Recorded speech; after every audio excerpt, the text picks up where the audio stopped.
दोस्तों, अगर मैं आपको कहूं कि वो दिन दूर नहीं है जब आपको देश का डिक्टेटर अपनी उंगलियों पर नचाएगा, तो आप क्या कहेंगे इसके बारे में? आप तो कहेंगे ऐसा बिल्कुल भी नहीं हो सकता, क्योंकि देश का कॉन्स्टिट्यूशन और डेमोक्रेसी इंडिया में किसी की डिक्टेटरशिप चलने थोड़ी ना देगी। और फिर अगर मैं आपको कहूं कि अगर कॉन्स्टिट्यूशन को ही बदल दिया जाए तो दोस्तों ऐसा बिल्कुल हो सकता है। जब बीजेपी गवर्नमेंट 2/3 की बहुमत से आए और 20 से ज्यादा राज्यों में अपनी सरकार बना गए, और यही वजह है कि मोदी गवर्नमेंट अब की बार 400 पार का नारा दे रही है। इतना बहुमत है, अब तो पहले 330 334 की, अपने तो 400 पार हो रहा है। फनी है ना?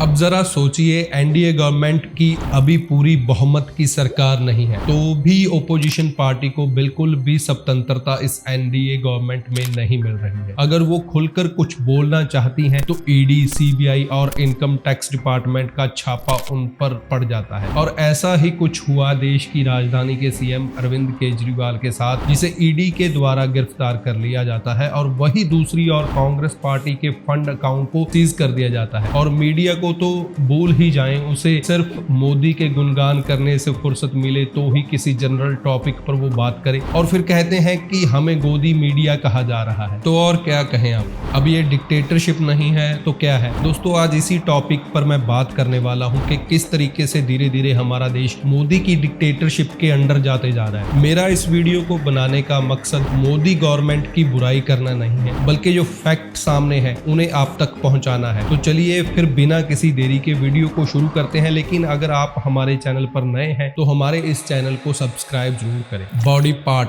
ईडी वर्किंग, विधायिका, कार्यपालिका, न्यायपालिका और पत्रकारिता यानी कि मीडिया, ये चारों इंडियन डेमोक्रेसी के स्तंभ हैं। अगर इनमें से कोई भी कमजोर हो जाए तो पूरी इंडियन डेमोक्रेसी संकट में आ जाएगी। अब इसका अंदाजा आप इसी से लगा सकते हैं कि 2020 में मोदी गवर्नमेंट 3 फार्मर्स लॉ का अध्यादेश लेकर आती है, यानी कि ऑर्डिनेंस लेकर आती है, और 27 सितंबर 2020 को राष्ट्रपति रामनाथ कोविंद इसे मंजूरी दे देते हैं। ऑर्डिनेंस तब पास किया जाता है जब संसदीय और विधानसभा सेशन नहीं चल रहा होता और किसी इमरजेंसी में कोई कानून बनाने की जरूरत होती है तो ऑर्डिनेंस पास किया जाता है। अब सोचने वाली बात यह है कि ऐसी क्या इमरजेंसी थी कि 3 फार्मर्स लॉ को लाने के लिए असेंबली सेशन का इंतजार भी नहीं किया जा सका और ऑर्डिनेंस पास करा दिए गए। ये तो सिर्फ एक एग्जाम्पल था नरेंद्र मोदी गवर्नमेंट की तानाशाही का। फार्मर्स लॉ बनाने के बाद फार्मर प्रोटेस्ट शुरू होता है। लगभग 1 साल तक फार्मर प्रोटेस्ट चलता रहा, फार्मर्स शहीद होते रहे, लेकिन मोदी गवर्नमेंट के कान पर जूं तक नहीं रेंगी। लगभग 702 फार्मर्स इस प्रोटेस्ट में शहीद हुए। इसको कंफर्म करने के लिए 10 संयुक्त किसान मोर्चा SKM ने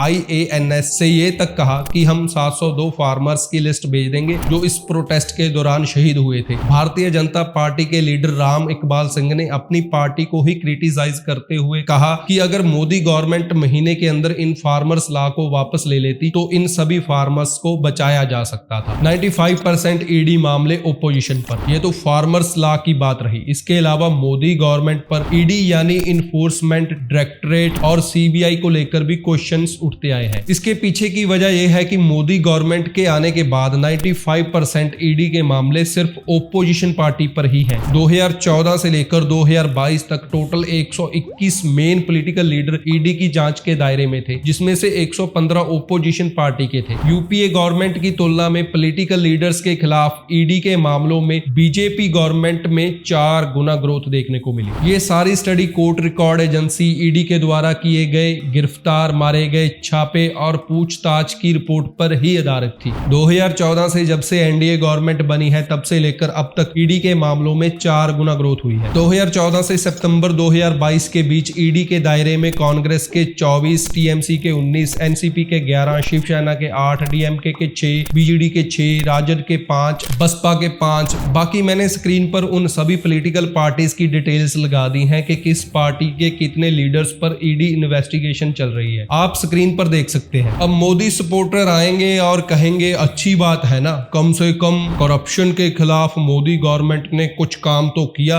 कुछ काम तो कर रही है मोदी गवर्नमेंट। अब मोदी गवर्नमेंट कोई काम करे भाई आपको तो दिक्कत हो जाती है, अगर ना करे तो दिक्कत हो जाती है। तो मैं उनको भी कहना चाहता हूं कि अच्छी बात है अगर मोदी गवर्नमेंट ईडी के जरिए करप्शन के खिलाफ कदम उठाती है, लेकिन उन सपोर्टर्स को आंख खोलकर यह भी तो देखना चाहिए कि तब क्या होता है जब ओपोजिशन लीडर्स अपनी पार्टी छोड़कर बीजेपी में शामिल होते हैं, तो ईडी और सीबीआई के जितने भी केस उन पर होते हैं वो क्यों दब जाते हैं। अब आप ऐसा ही देख लीजिए, असम में मुख्यमंत्री हेमंत बिस्वा शर्मा जिन पर 2014 और 2015 में शारदा चिटफंड घोटाले को लेकर सीबीआई और ईडी ने जांच की थी और 2015 में सीबीआई ने उनके घर और दफ्तर पर छापेमारी भी की थी और पूछताछ भी हुई, लेकिन उस समय वो कांग्रेस का हिस्सा थे। जैसे ही हेमंत बिस्वा शर्मा कांग्रेस पार्टी छोड़कर बीजेपी ज्वाइन कर लेते हैं, उसके बाद से ईडी ने उन पर कोई कार्रवाई ही नहीं की। और ऐसा ही ठीक नारदा स्टिंग ऑपरेशन मामले में हुआ। पूर्व टीएमसी लीडर शुवेंदु अधिकारी और मुकुल रॉय को सीबीआई और ईडी ने जांच के दायरे में रखा था, लेकिन 2017 में पश्चिम बंगाल इलेक्शन से पहले जब वो बीजेपी में शामिल हुए तो उसके बाद उनके खिलाफ मामलों में ईडी और सीबीआई से कोई भी इंपॉर्टेंट प्रोग्रेस देखने को नहीं मिला। लेकिन जब बात आम आदमी पार्टी की आई तो सबसे पहले मार्च 2023 में दिल्ली के डिप्टी सीएम मनीष सिसोदिया को शराब नीति मामले में गिरफ्तार कर लिया और अब हाल ही में दिल्ली के सीएम अरविंद केजरीवाल को भी गिरफ्तार कर लिया, और वो भी ठीक इलेक्शन से कुछ टाइम पहले। अगर मोदी गवर्नमेंट इतनी ही क्लीन है तो उनको अपने पार्टी के नेता हेमंत बिस्वा शर्मा और शुवेंदु अधिकारी और मुकुल रॉय जैसे नेताओं पर भी कार्रवाई करनी चाहिए थी। अब ये बात मोदी सपोर्टर कहां समझेंगे, उनकी आंखों पर तो पट्टी बंधी हुई है, इलेक्टोरल बॉन्ड। इसी के साथ मोदी गवर्नमेंट तो हर मामले में सबसे आगे है। अब हाल ही में बीजेपी का इलेक्टोरल बॉन्ड सामने आया है, जिसे अगर देश का सबसे बड़ा स्कैम में गिना जाए तो गलत नहीं होगा।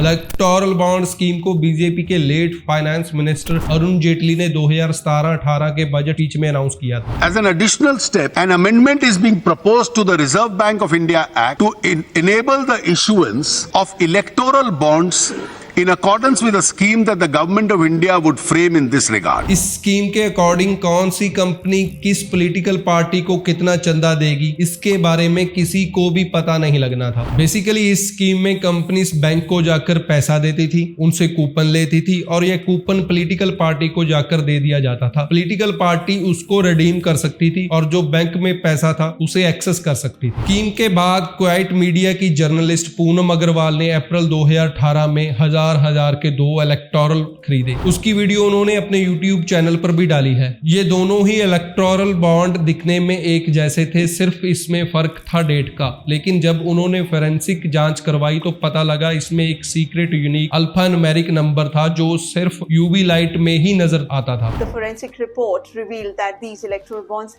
actually carried unique alphanumeric numbers which were not visible to the naked eye. They could only be seen under ultraviolet light on the right-hand side top corner of the bond. इससे BJP government का एक और झूठ लोगों के सामने आ गया था कि अरुण जेटली जब बार बार पार्लियामेंट में डिबेट करते हुए ये बोला करते थे कि ये एक सीक्रेट स्कीम है, इससे डोनेशन करने वाले और डोनेशन लेने वाले पार्टीज के बारे में कभी किसी को कुछ नहीं पता लगेगा। I got forensic tests done to find out whether these bonds were actually anonymous, as was promised by the then Finance Minister Arun Jaitley. The forensic report revealed that these electoral bonds actually carried unique alphanumeric numbers which were not visible to the naked eye.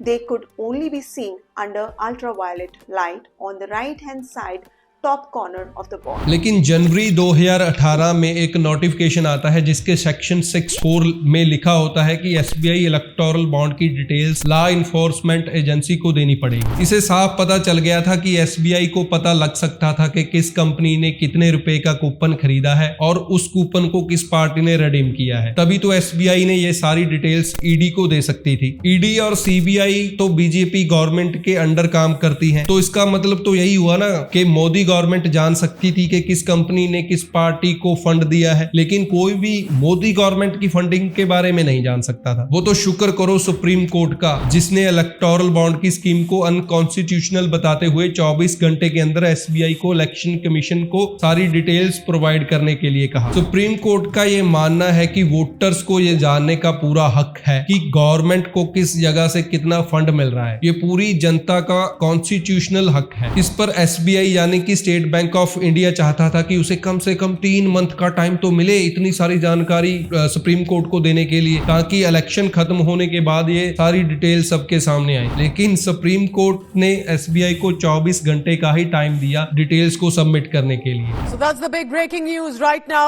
at 12 p.m. this afternoon. The Supreme Court asking the State Bank of India to give and reveal all the electoral bond data by tomorrow. So in 24 hours, according to the Chief Justice of India, who's just passed that order, has said SBI must disclose by tomorrow's business hour, which is before evening. Election panel must comply by 5 p.m. March 15 to submit it to the Election Commission of India, and the ECI can then make it further into the public domain and open the details by March 15. Supreme Court has clearly rejected the SBI plea, which was to seek time till about 30th of June. अब इससे साफ जाहिर होता है कि Modi government नहीं चाहती थी कि इलेक्शन से पहले इलेक्टोरल बॉन्ड का सच सामने आए। अब कुछ लोग कहेंगे कि ये स्कैम कैसे हुआ। कोई भी कंपनी किसी भी पार्टी को इलेक्शन के लिए फंड दे सकती है, पर फंड लेने में फंड देने में फर्क होता है दोस्तों। इसे समझने के लिए आपको बिजनेस स्टैंडर्ड की रिपोर्ट को देखना होगा। बिजनेस स्टैंडर्ड की रिपोर्ट में लिखा है सीबीआई, ईडी और आईटी डिपार्टमेंट के द्वारा जांच कर रही 41 कंपनीज ने इलेक्टोरल बॉन्ड के जरिए बीजेपी को 2471 करोड़ रुपए दिए, और इसमें से 1698 करोड़ रुपए जांच एजेंसी के छापा मारने के बाद दिए गए। अब इससे तो साफ पता चलता है कि बीजेपी गवर्नमेंट के राज में या तो आप खुद ही हमें फंड दे दो, नहीं तो हम कानूनी कार्रवाई करवाकर खुद ही फंड ले लेंगे। अब आप इसे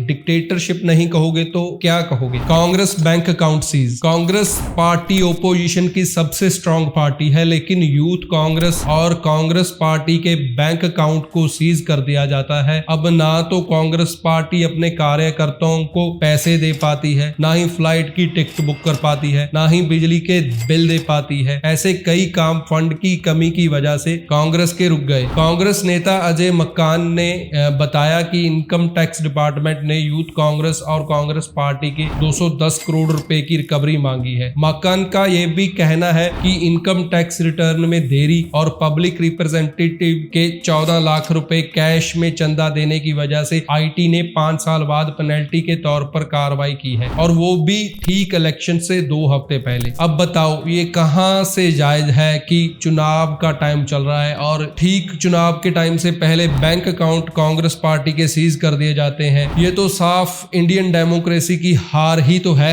मीडिया, इंडियन डेमोक्रेसी का 4th पिलर कहे जाने वाले मीडिया, इसका तो होना ना होना बराबर है। फार्मर प्रोटेस्ट की बात हो, इलेक्टोरल बॉन्ड की बात हो, यहाँ तक कि कांग्रेस पार्टी के बैंक अकाउंट सीज करने वाली बात हो। All our bank accounts have been frozen. We can do no campaign work. We cannot support our workers. We cannot support our candidates. Our leaders cannot fly from one part of the country to the other. Forget fly. They can't take a railway train. And this has been done literally 2 months before the election campaign. जब से Modi government आई है, media को मोदी की तारीफ करने के अलावा कुछ नजर ही नहीं आता। मीडिया का सिर्फ एक ही काम रह गया है कि कुछ भी हो जाए, मोदी गवर्नमेंट कुछ भी करे, उसे सिर्फ क्लीन चिट ही देनी है और लोगों के सामने उसे एक महान नेता की तरह घोषित करना है। हमको मोदी चाहिए। मोदी हमारा पति, हमारा भाई, हमारा बाप, हमारा गुरु है। इंडियन मीडिया का तो ये हाल हो चुका है कि डिफरेंट पार्टीज के स्पोक्स पर्सन को डिबेट के लिए बुलाया जाता है, लेकिन बीजेपी की तरफ से मीडिया के एंकर खुद ही खड़े हो जाते हैं डिबेट करने के लिए। अब इसे बीजेपी की सत्ता का डर भी कह सकते हो, क्योंकि किसी टाइम में एनडीटीवी